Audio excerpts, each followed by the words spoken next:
अस्सलाम वालेकुम।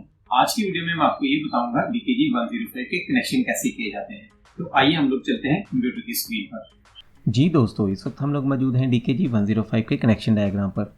इस डायग्राम में आप देख सकते हैं कि एक जनरेटर की बैटरी शो की गई है जो कि 12 या 24 वोल्ट की हो सकती है and the negative terminal of this battery has been directly connected to this horizontal line on this diagram. जैसा कि हम लोग जानते हैं कि डीकेजी 105 12 या 24 वोल्ट दोनों पे काम कर सकता है, तो इसी बैटरी को इस्तेमाल करते हुए हम लोग डीकेजी 105 के कनेक्शन करेंगे।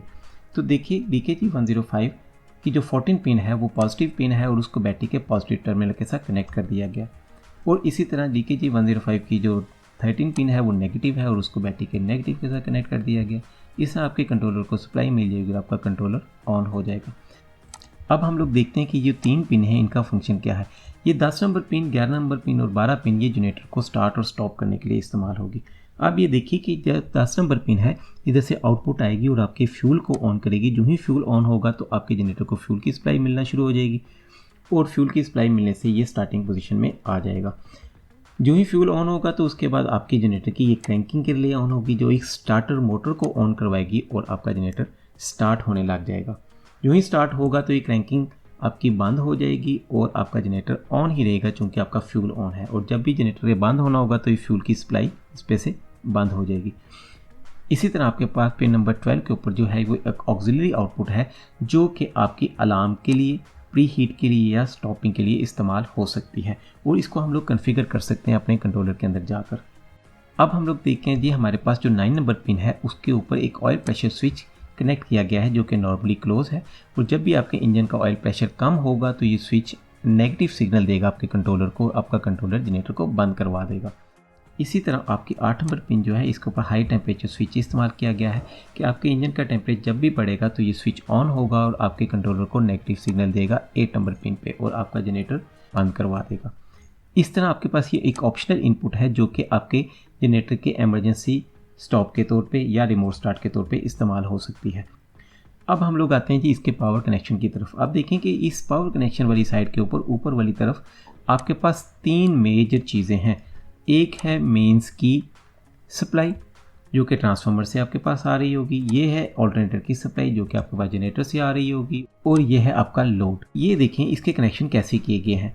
आप देखें कि लाइन 1 जो है इसको 6 नंबर पिन के साथ कनेक्ट कर दिया गया है फ्यूज़ का इस्तेमाल करते हुए। इसी तरह आपके पास लाइन 2 जो है मेन से जो लाइन 2 आ रही है इसको आपके पिन नंबर 5 के साथ कनेक्ट कर दिया है फ्यूज़ का इस्तेमाल करते हुए। इसी तरह आपके पास जो लाइन 3 है इसको आपका जो है फ्यूज़ का इस्तेमाल करते हुए पिन नंबर 4 के साथ कनेक्ट किया गया है, और आपका जो न्यूट्रल टर्मिनल है वो मेंस और ऑल्टरनेटर का कॉमन है और इसको 1 नंबर पिन के साथ कनेक्ट कर दिया गया है कंट्रोलर की। अब हम लोग देखते हैं कि 7 नंबर पिन का कनेक्शन कैसे होगा। आप ये देखें कि आपकी जो लाइन 1 है वो अंदर से होती हुई, अंदर कंट्रोलर के अंदर से जो कि कॉन्टैक्ट है उसके थ्रू होती हुई 7 पिन पे आ रही है, और जो 7 पिन है आपकी वो अगर आप देखें तो वो कनेक्ट हुई है आपकी एक ऑक्सिलरी पॉइंट के साथ जो कि जनरेटर का ऑक्सिलरी पॉइंट है। आप ये देखें ये ऑक्सिलरी पॉइंट के साथ कनेक्ट हुई है आपकी ये 7 नंबर पिन जो है, और ये ऑक्सिलरी पॉइंट के थ्रू आपके मेंस के कॉन्टैक्टर को ऑन करिए। ऑक्सिलरी पॉइंट इसलिए इस्तेमाल किए गए कि अगर किसी वजह से आपका जनरेटर का कॉन्टैक्टर जैम हो जाता है, फंस जाता है, स्पार्किंग की वजह से रुक जाता है, तो वो आपके मेंस के कॉन्टैक्टर को ऑन नहीं होने देगा, क्योंकि अगर दोनों सप्लाई मिक्सअप होंगी तो आपका इधर एक अच्छा खासा नुकसान भी हो सकता है। तो आप देखें कि ये आपके पास जो है ये ऑक्सिलरी पॉइंट के थ्रू आपके मेंस के कॉन्टैक्टर की कॉइल को ऑन कर रही है। इसी तरह हम लोग आ जाते हैं जी पिन नंबर आपकी 3 पे। तो 3 को समझने के लिए आप देखें कि जी ऑल्टरनेटर साइड पे अगर आप देखें तो ऑल्टरनेटर में से सिर्फ एक फेज़ को इस्तेमाल किया गया और उस फेज़ को इस्तेमाल करते हुए इसकी 2 नंबर पिन पे दे दिया गया है जो कि जनरेटर की सप्लाई की पिन है, और ये अंदर से एक कॉन्टैक्ट के थ्रू 3 नंबर पिन पे आ रही है। जो 3 नंबर पिन है वो आपकी अगर आप देखेंगे तो वो भी इसी तरह कनेक्शन किया गया है जैसे पीछे से मेंस का किया गया था। डीकेजी 105 की 3 नंबर जो आउटपुट है वो जनरेटर के कॉन्टैक्टर की सप्लाई है, और वो भी मेंस के कॉन्टैक्टर के ऑक्सिलरी पॉइंट से होती हुई आपके जनरेटर के कॉन्टैक्टर की सप्लाई को ऑन करेगी। वो भी इसलिए है कि अगर किसी वजह से आपका मेंस का कॉन्टैक्टर ऑन रह जाता है तो जनरेटर का कॉन्टैक्टर कभी भी ऑन नहीं होगा। अगर आपने इस DKG 105 को ऑटो मोड में रखा हुआ है तो आपका ये कंट्रोलर लोड शिफ्टिंग भी खुद ही करेगा। तो जब आपका जनरेटर स्टार्ट हो जाएगा तो लोड शिफ्टिंग होगी तो आपकी ये जो सप्लाई है ऑल्टरनेटर की, ये तमाम सप्लाई जनरेटर के कॉन्टैक्टर ऑन होने की वजह से आपके लोड पे आ जाएगी।